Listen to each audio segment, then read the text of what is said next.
Welcome back to another episode of Rock Boys Football. Dill, I think a fascinating matchup. Notre Dame on the road playing USC. Look, Notre Dame has looked great since that Northern Illinois loss. This is going to be an opportunity for us to really get a feel for just how good this Notre Dame team is. And although USC has struggled at points in 2024, we all know what product they can put on the football field. They can hang with just about anybody in the country. We've seen that from USC. I think a fascinating storyline is Jaden starting at quarterback for USC. Though we were having that conversation before we even went live. Although Jaden's been a little bit of a roller coaster at times, he does give you that upside, that playmaking ability to kind of move the football against the Notre Dame defense that is just about as good as it gets across the country. Fired up to get into some matchups. Now, before we do, and as always, just want to say thank you to you guys, and more importantly, let it fly in the comment section. A lot of different takes can be had about this football game. Would love to hear from you guys. If y'all do enjoy the content, consider subscribing to the channel. Dill, let's start with this Notre Dame offense going up against the USC defense for the haters in the back. Only allowing 21.2 points per game. That's 25th in the country. Dill, there were a lot of national media talk shows that were talking about Dan Lynn not having the ability to turn around this defense year one.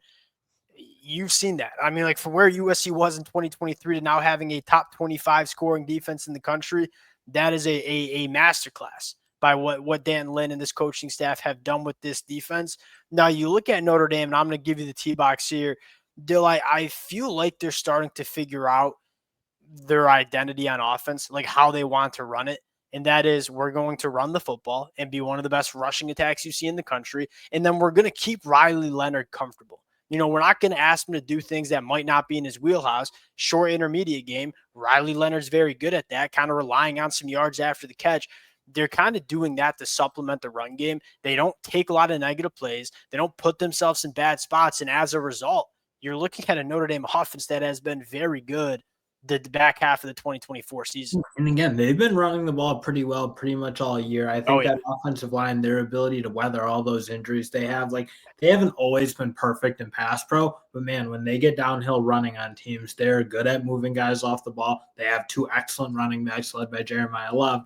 But also Riley Leonard just simply stabilized his game. I mean, you look at some of the early moments, like that NIU game, horrible. Miami, not good. Even Purdue, I know they beat them like 66-7, but he didn't play very good in that game either. I think his game's kind of leveled out. Again, he's not going to be a world beater or the guy who's leading this team to victory necessarily, but he's giving them enough. He's using his legs and he's keeping them kind of on because he can avoid sacks and some of those things. I probably agree. Okay, is Riley Leonard going to be a top 10 pick in the NFL draft? No, probably not. But I think he's a damn good college football quarterback and probably doesn't get enough credit.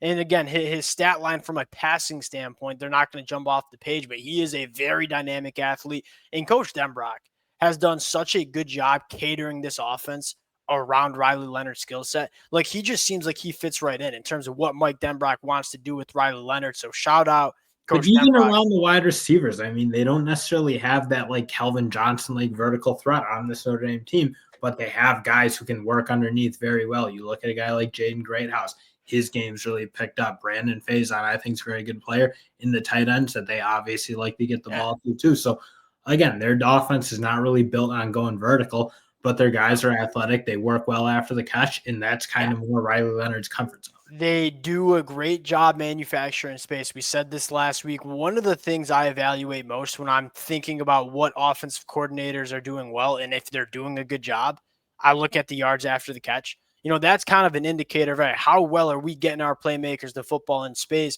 Notre Dame's had 2,100 receiving yards on the year, over 1,100 of those. So well over half have come after the catch for Notre Dame. So like Mike Denbrock, although, yeah, you're right, not really pushing the ball down vertically down the field, only 11% of Riley Leonard's throws go 20 plus yards down the field, you're still able to hit some explosive plays because you're doing a really nice job getting your playmakers in space. Now, USC, how do you deal with this still? I don't think it's that complicated. I think there's one very, very obvious game plan, and that is try to stop this Notre Dame rushing attack.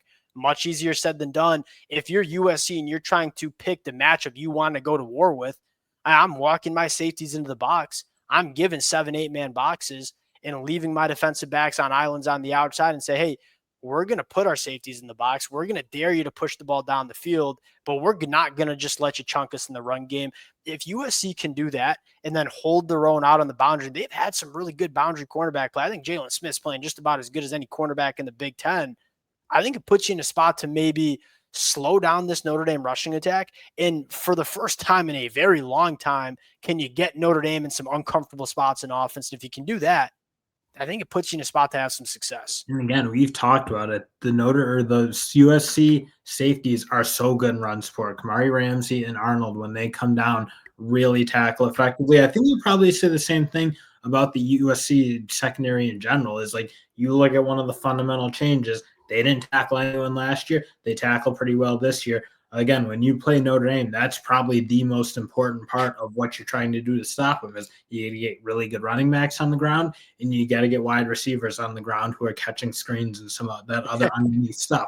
So USC actually probably, you look, compared to last year, is in a much better position to play this game. Yeah, well, they're in a better position to play any offense because they got a serious coaching staff on defense.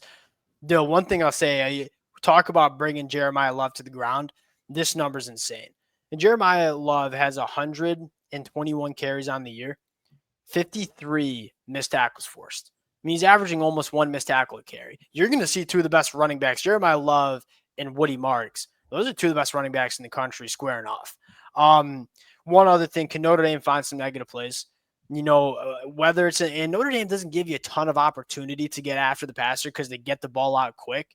But can you find a way to get Notre Dame behind the chains where they're in some of those more obvious passing situations where Riley Leonard has to be in the pocket and push the ball down the field? That's been something that I think USC will address in the offseason, but having those difference makers on the defensive line. True freshman Cam Fallon probably played his best football game against UCLA. If you can get kind of those negative plays going, again, USC's goal is trying to get Notre Dame uncomfortable. They haven't been uncomfortable on offense in a very long time. Can you do that? Some of those third and longs where Danton Lynn likes to get creative and throw a lot of different looks at you, that's where USC wants to be. Now, flipping the sides here, Dill, this Notre Dame defense, we kind of talked about this the other day. When we do these preview and predictions, we try to find like some holes. Hey, where does this defense struggle with? But just to be quite frank about it, they don't really struggle anywhere. I'm just going to read you off some of the numbers. 11.6 points per game allowed, that's second in the country. 4.1 yards per play. That's number 3 in the country. They're very good against the run. The secondary, although dealing with some injuries, a 47% completion percentage given up. Number 1 in the country, only 5.3 yards per pass. That's number 2. There's just not a ton of avenues to attack this Notre Dame defense. So what does USC need to do to have some success? You got to have your playmakers make plays. You talk about Deuce Robinson. You talk about Zachariah Branch, Mekhi Lemon, Kyron Hudson, Jaden at quarterback, and Woody Marks at right. You just got to have your best players play their best football. And if you do that, again, you put yourself in a spot to maybe make some game-changing plays on the offensive side of the football. In one thing I think USC can maybe do that not a lot of teams, frankly, besides maybe Louisville, who obviously was able to manufacture a little bit, and it wasn't like easy. They had to earn it, and Cullen Lacey makes an unbelievable play. Brooks makes some really good plays, so they earned them.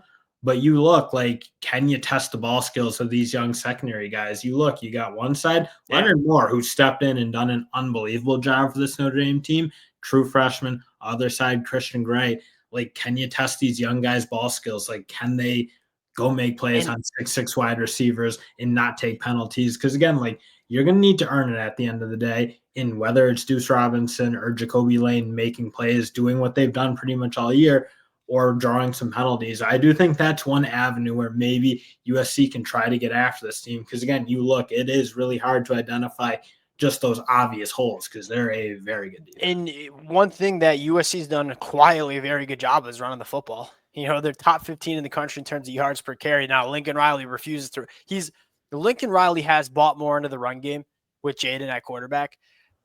It's going to be hard to just go base run at Notre Dame.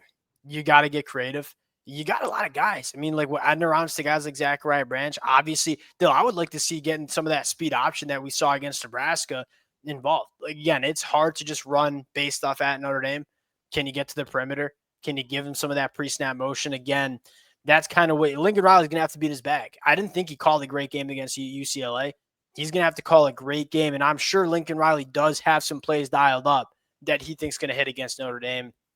Dill, getting into the pick, 3.5 points, kind of a surprising number.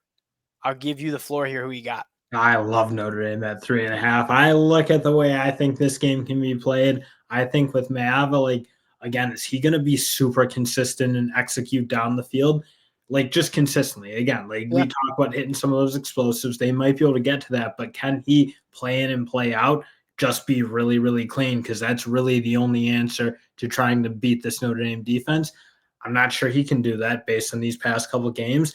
And also, I look on the other side. I think there's a very real chance that you just get a pounding of Jeremiah Love and company down the field. And again, you look at the attrition, or not the attrition, but just like the depth. It's certainly still a question for this USC team. Some of the young guys are playing well, but I don't know that they want to see like 30, 40 carries down the field against this Notre Dame offense. I think that's the time of possession and number of plays run is a big storyline in this game. Like, Notre Dame is going to want to control the time possession and run the football a lot.